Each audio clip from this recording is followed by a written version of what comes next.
Hello, and today I would like to show and talk about my setup for using Android Auto on the Africa Twin.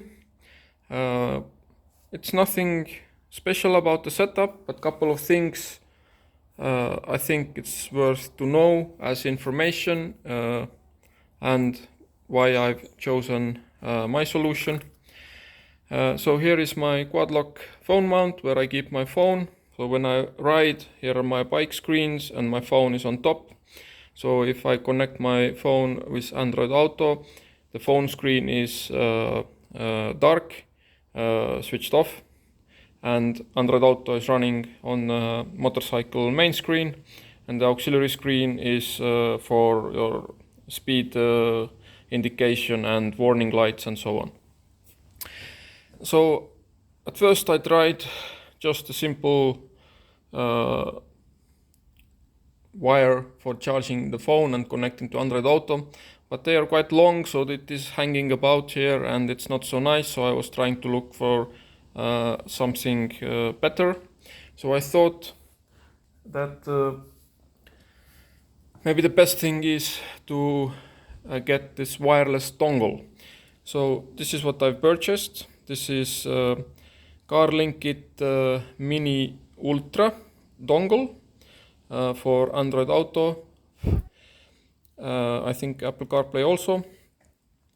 It works absolutely great, very fast in my car, but I bought it actually for this bike. So I thought that here is the USB-A connection where I was supposed to connect it. I did so, but I was unfortunately not able to get Android Auto running on a bike screen. I don't know why that is. It connects everywhere. On your phone it says continue using Android Auto on your vehicle screen, but on a screen nothing comes on. Nothing is like triggered, started, anything. Even in the menu, if I choose Android Auto, nothing will happen, so I cannot use it.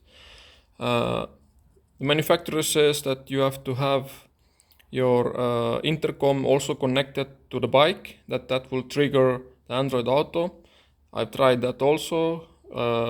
Intercom is connected. I can hear the clicks from when I use the motorcycle screen menus and so on, and if I play music from music apps or listen to podcasts, no problem, but it will not trigger Android Auto at all. So unfortunately I cannot use it on this bike, but I use it in my car, and as I said, it works really well in my car. And another thing that turned out, even though that this is quite a small dongle, if you compare it for my fingers, it's size of my fingertip. But still, if I mount it here on the bike's USB-A socket, it fits no problem. But after this cover doesn't fit because the cover doesn't fit between the dongle and the housing. So when the dongle is in, I cannot put the cover on, and then the dongle is visible, and it's much easier to steal. If the cover is on, of course anybody can still steal it if they know to look there, but if it's not covered, it's very easily visible and very easy to steal, because you just pull it out and you go, and that's it. So because of these reasons, I cannot use it on a bike, but I wanted to show it because maybe I do something wrong, or I have to do extra steps. I don't know what they are, or maybe on other bikes it will work and other people can use this, because this is very nice small dongle and it actually works great when you get it to work. That's why I wanted to show this. And after this, still when you travel and your phone is on, it's doing the navigation through Android Auto, and then you listen to your music or podcasts and so on. It consumes actually quite a lot of battery. And when you arrive in destination or somewhere you want to make pictures, the battery is low. So you still need to charge your phone while you are driving. so you are connected wirelessly, but you still have to have a cable to charge your phone. So I don't want to have, you can have this cigarette lighter type socket here on the left hand side on Africa Twin. You can put the USB-A adapter there, and then you still have to put the cable.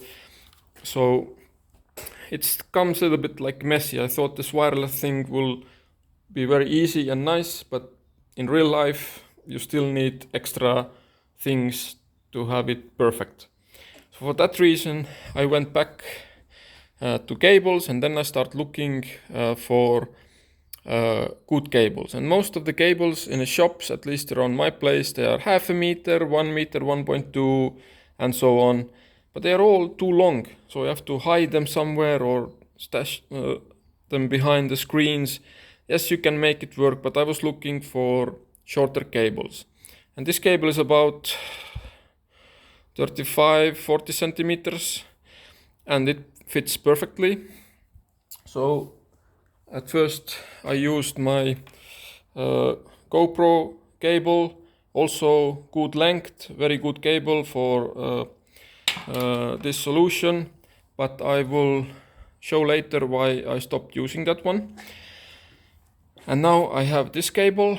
It is basic cable, but when you look for cables, like I said, find a good length, then check that the cable that you're gonna use, I think it's common knowledge, but I say it anyway, the cable that can do charging and data transfer at the same time, and that it is able to charge your telephone according to your telephone's needs. So some cables, they do only charging, or they charge very slow and your phone is still discharging or barely holding the charge. So in that sense, find a good cable for your phone. And if you found that, the length is fine, then it's a couple of things still to keep in mind if you want to use it on this bike, I think. And one thing is that I have USB-C connection, and on my videos you can see these silicone caps. You can see that is on a wire connection. This is a Cozy Industries silicone caps. They are not sponsoring me. I bought these with my own money for this particular reason. And I like these because I can leave the cable on the bike. I can ride. This can get wet. This can get dusty, dirty, muddy. The connection is protected and it will stay clean. So if I need, I take the cover off and I can connect it to my phone. Because we all know, I think, that if you don't have the covers on, even if it's a little bit damp inside or maybe one drop of rain inside and you connect it to your phone starts alerting and then says water detected, disconnect cable. It will not charge you, it will not do anything. So for that reasons I was looking for a cap. I found these, and I particularly like these because they have this tether, and that is good for two things. First of all, when you take the cap off, it is always attached to the cable, so I will not lose it. And second of all, I can use this tether to hold my cable in place. So if I put it like this, when I don't connect my phone, it doesn't bother me while I ride. It doesn't jump around here or wiggle around in your field of vision, so it doesn't bother you. For that reason, I think it's a good solution, and you should definitely look them up. They have other caps for different connections and so on, also different colors and so on. You can check them out. And another thing to keep in mind is that Honda has made this cover for a USB-A connection for the same reason that the rain doesn't get inside, the dirt and stuff doesn't get inside. But the trouble with that is that you can take it off. It has nice, I don't know if camera shows, over there. One moment. Over there is a small passageway for a cable, so you can have the cable connected and you can still put the cover on. But inside there, the space is not that deep.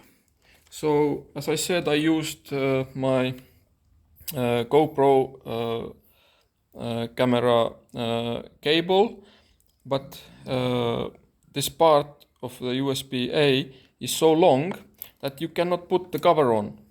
So you don't have that protection anymore.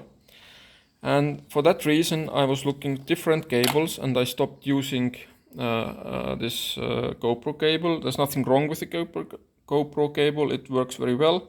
But as you can see, the difference in length is so big that with this cable, I can use the Honda's this USB-A cap, and with the other length you cannot, because physically it doesn't go on anymore because this part sticks out.